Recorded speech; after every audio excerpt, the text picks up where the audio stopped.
to this. I am Dr. Asima Mubeen Quadri, a senior consultant pathologist at Vijaya Diagnostic Center, Himayatnagar branch. I welcome you all to an interesting webinar series which helps in the interaction between the clinicians and the pathologists. So today we have an interesting topic on semen analysis, and the speaker is Dr. Geeta Jahagirdar. Dr. Geeta she has done her UG from Al Amin Medical College and her PG from MRMC Gulbarga. And she's associated with Vijaya Diagnostic Center since the last 12 years. Now I hand over the session to Dr. Geeta.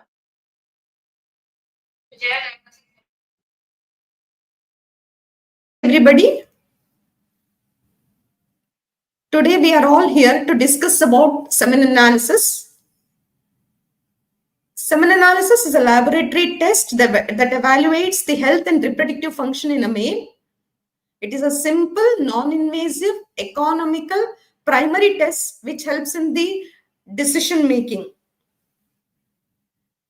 It is a tool which is used to identify treatment options, whether surgical or medical, and also to determine the suitability of semen for IVF or artificial insemination. Semen analysis is also useful in post-vasectomy cases and also in forensic studies. In order to understand whether semen has to be outsourced, that is, whether it is a patient of azoospermia or low motility, and there is a need of getting a sperm from the sperm bank, we do semen analysis as a primary test. Now, coming to the constituents of the semen, this is, as we see in the picture, this is a liquid, a gel-like liquid, which is a combination of different secretions from the testis, epididymis, seminal vesicles, prostate, and the urethral glands. This spermatogenesis basically happens in the seminiferous tubules of the testis, and then it enters the epididymis, where it gets its flagella. It rests there before it passes on. It rests there before it goes to the vas. From the vas, it collects the fluid from the seminal vesicles, which is rich in fructose and which acts as a nutrient for the sperms.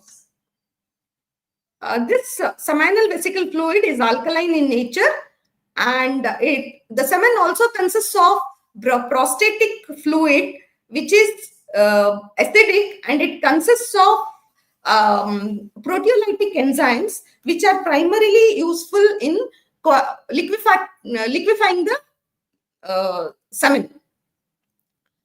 The secretions from the urethral glands is alkaline, and it adds mucus and also neutralizes the acidity of the prostatic fluid and the vaginal fluids.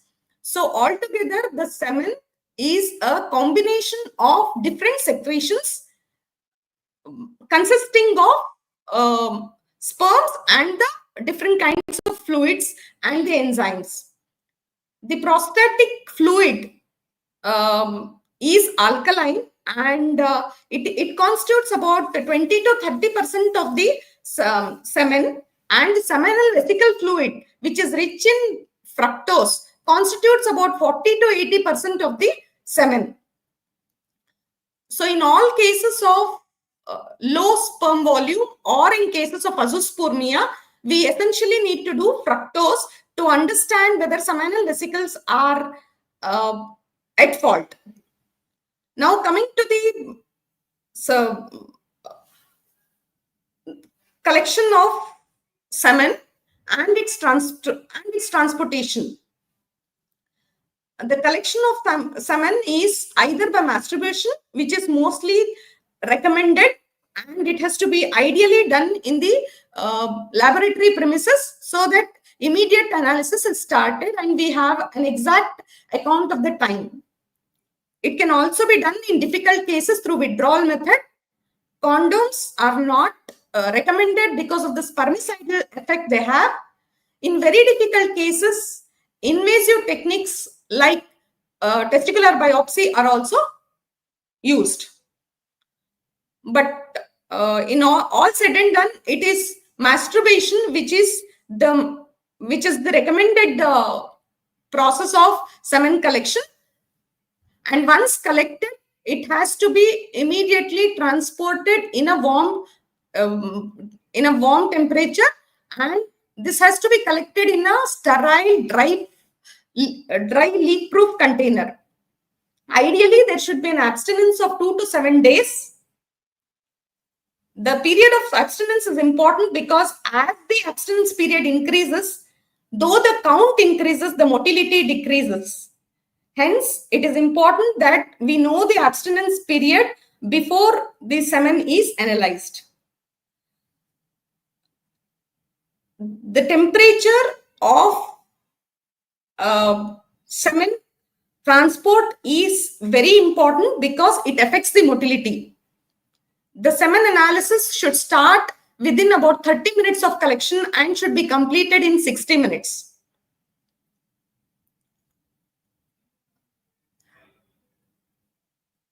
Now, when we come to analysis of per se of the semen, basically it is either macroscopic or microscopic. In macroscopic, it is a physical examination which consists of identification, which consists of volume, appearance, liquefaction, viscosity, and pH. The volume has, as per sixth edition, the volume of the semen has to be measured by weighing the semen rather than pipetting it out and measuring the volume. This is because according to the sixth edition, we have realized that more than the concentration per ml, concentration of sperm per ml, the semen count per ejaculate is very important. Hence, we want to measure the volume accurately. That is the reason we want to measure the volume by weighing the semen. Next, the liquefaction process starts in about 30 minutes and if it is beyond 1 hour, it has to be mentioned in our reports. The normal viscosity of a semen is about 2 centimeter. Beyond it, again, it has to be mentioned in our reports.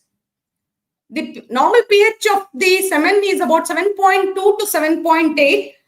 Any increase in the pH of the semen indicates infection. Hence, it is important to note the pH of the semen.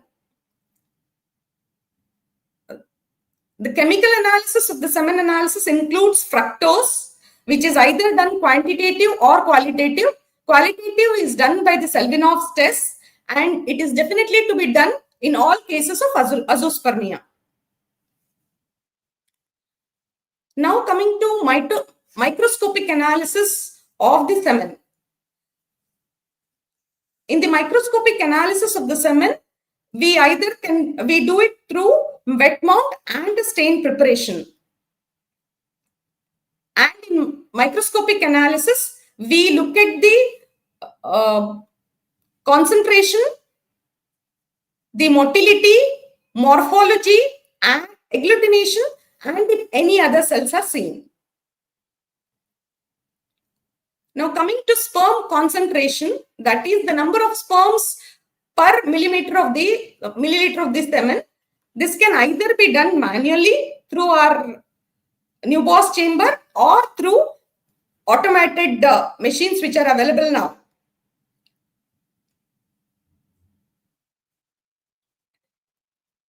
It is the automated semen analysis is being done in Vijaya Diagnostic Center using the latest equipment. Now, according to the sixth edition, morphology of the semen is very important, and we use pap stain slides to study the morphology. The normal sperm consists of nucleus, midpiece, and the tail. The head, midpiece, and the tail. The head consists of the nucleus and the head cap or the acrosomal cap. The normal sperm measures about 50 to 70 micrometers, and the head cap is about, the acrosomal cap is about 1/5 of the head. The midpiece is short. It is almost equivalent to the size of the head, and it has the mitochondria in it, which gives energy to the movement of the sperm. Then it has a tail piece, which is the chief tail piece, and then there is a flagellar piece, end piece.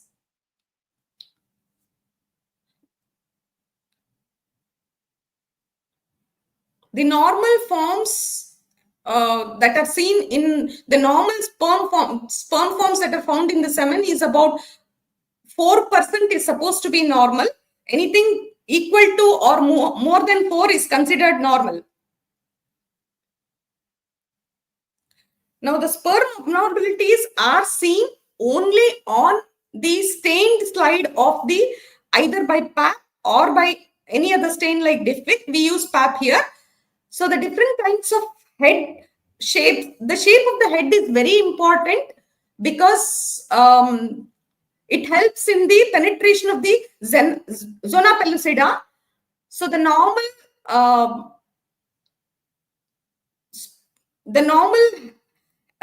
size of the normal head shape is globular. Sometimes it can be double-headed, giant-headed, amorphous. It can be pin-headed, and the shape of the head is more important than the size of the head. There can be abnormalities of the midpiece. There can be abnormalities of the tail. Tail can be coiled, it can be bifurcated, and it can be angular. These abnormalities have to be studied at least in about 200 sperms in a stained slide. This is a very systematic study where we need to differentiate between head defects, midpiece defects, tail defects, and the excessive cytoplasm, if any, present. Now, excessive cytoplasm is normally present even physiologically. But the difference is, for those normal forms where there is excessive cytoplasm physiologically, it is seen in the wet mount but disappears in the stained slides. So the abnormal forms only show excessive cytoplasm even in the stained slides. So these have to be differentiated, and a note of this has to be made in our reports. After concentration and morphology, we need to understand whether the sperms that we are counting are live or dead. There can be many immotile sperms, but they can be live. So we do a eosin necrosin stain to understand whether they are live or dead, and those which are, this depends on the membrane integrity of the sperm.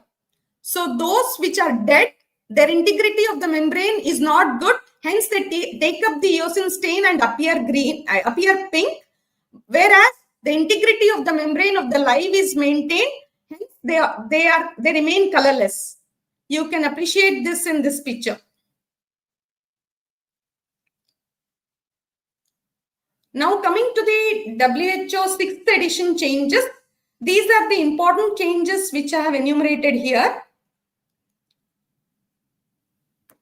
The semen volume, which is supposed to be normal, is more than 1.4 ml, and the semen concentration is supposed to be more than or equal to 16 million. However, more than the concentration of semen, now it is per ejaculate that we are more interested in, and per ejaculate it should be more than 39 million. Earlier in the 5th edition, this progressive motility was not differentiated into rapidly progressive and slowly progressive. But in the 6th edition, we have retained it, and now it is rapidly progressive and slowly progressive. Motility is a very important part of semen analysis, and this has to be done as soon as the semen liquefies. This is done by studying a wet mount, which we take about 10 microns of the well mixed aliquot of the semen and see it under the microscope. This is a wet mount study, and we note down what is the amount of motile sperms. In that, we try to differentiate it between progressively motile. Again, that is differentiated between rapidly progressive, slowly progressive. Then there is non-progressive and immotile. In rapidly progressive and slowly progressive, the sperms move both in linear and circular fashions, but their speed is different. This can be, the speed of it can be identified or can be read only by the specialized machines, though we can identify by naked eye, but the speed, we say that it is about 25 microns per second, then we call it as rapidly progressive. Anything between 5 to 25 is defined as slowly progressive. Now, this rapidly progressive sperms are clinically very important. Hence, in the 6th edition, the importance to differentiate it between rapidly progressive and slowly progressive has been brought in. Then there is slowly progressive and immotile. So anything above 30% of progressive motility is considered normal, and total motility should be more than 42%. Now, coming to vitality, that is the life forms of the sperm should be more than 54%. And the normal forms in the whole of 100% should be more than or equal to 4%. Now, the leukocytes or the cells that are present in the semen, they cannot be clearly distinguished from the spermatogonic cells. So together they are called round cells. Only in stain smears we can definitely appreciate between leukocytes, but special stains have to be applied for that.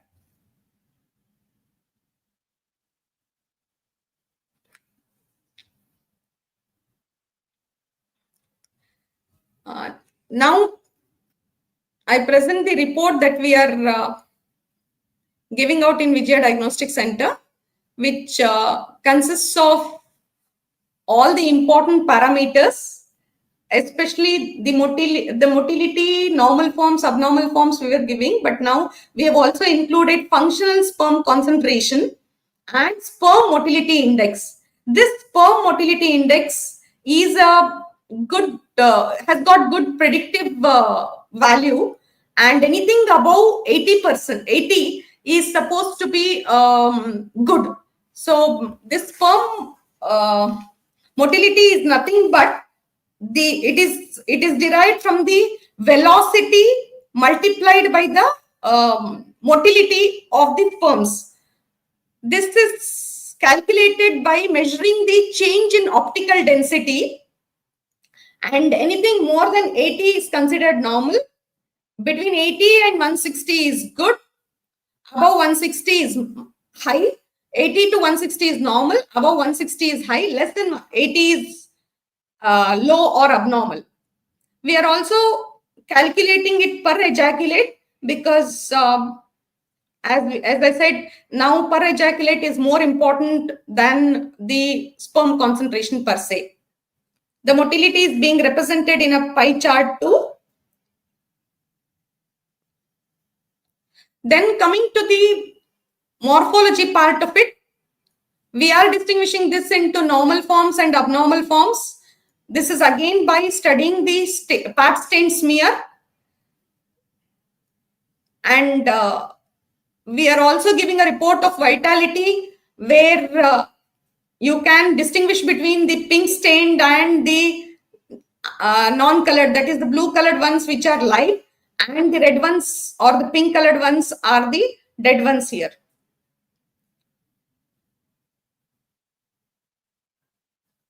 The 6th edition also speaks about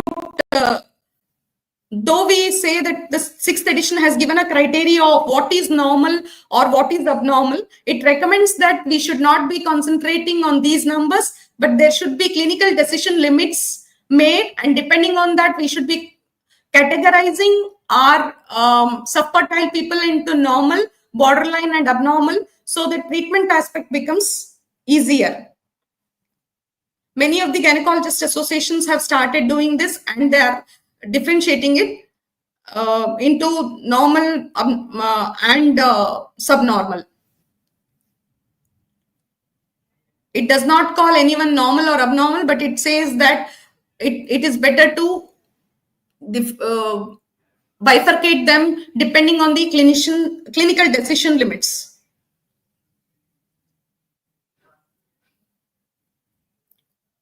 Now, there are different terminologies that we normally use while doing semen analysis.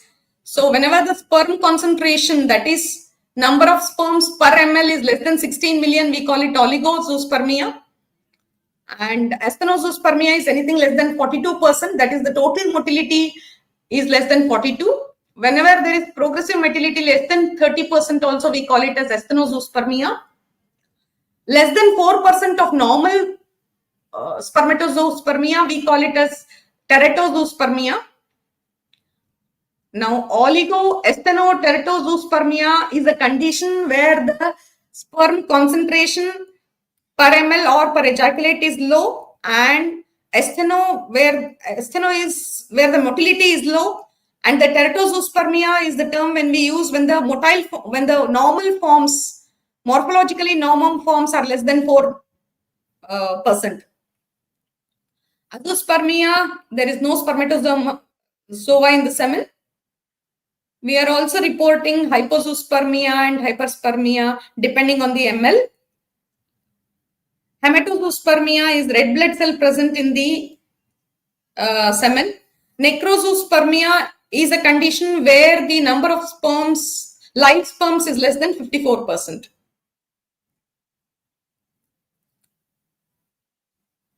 Coming to points to ponder, semen analysis remains an essential tool in male fertility evaluation, which is the primary tool and primary examination to be done, because about in 1/3 of the couples, the infertility cause is the male fertility factor. Hence, it is important that this is ruled out before other investigations are carried out.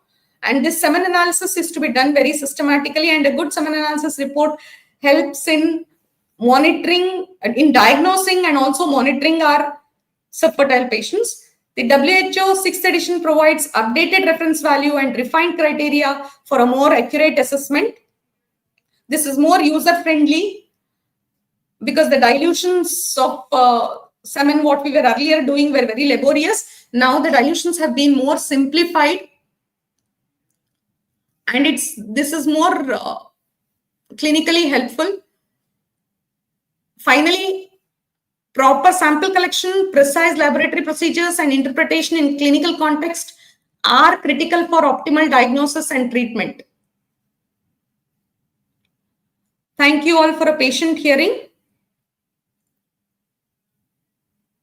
Any questions, please? Geeta, for a very comprehensive presentation. So, though we could revise the 6th edition, and I'm sure the clinicians must have been helped by this presentation. And if we don't have any questions, shall I ask some questions?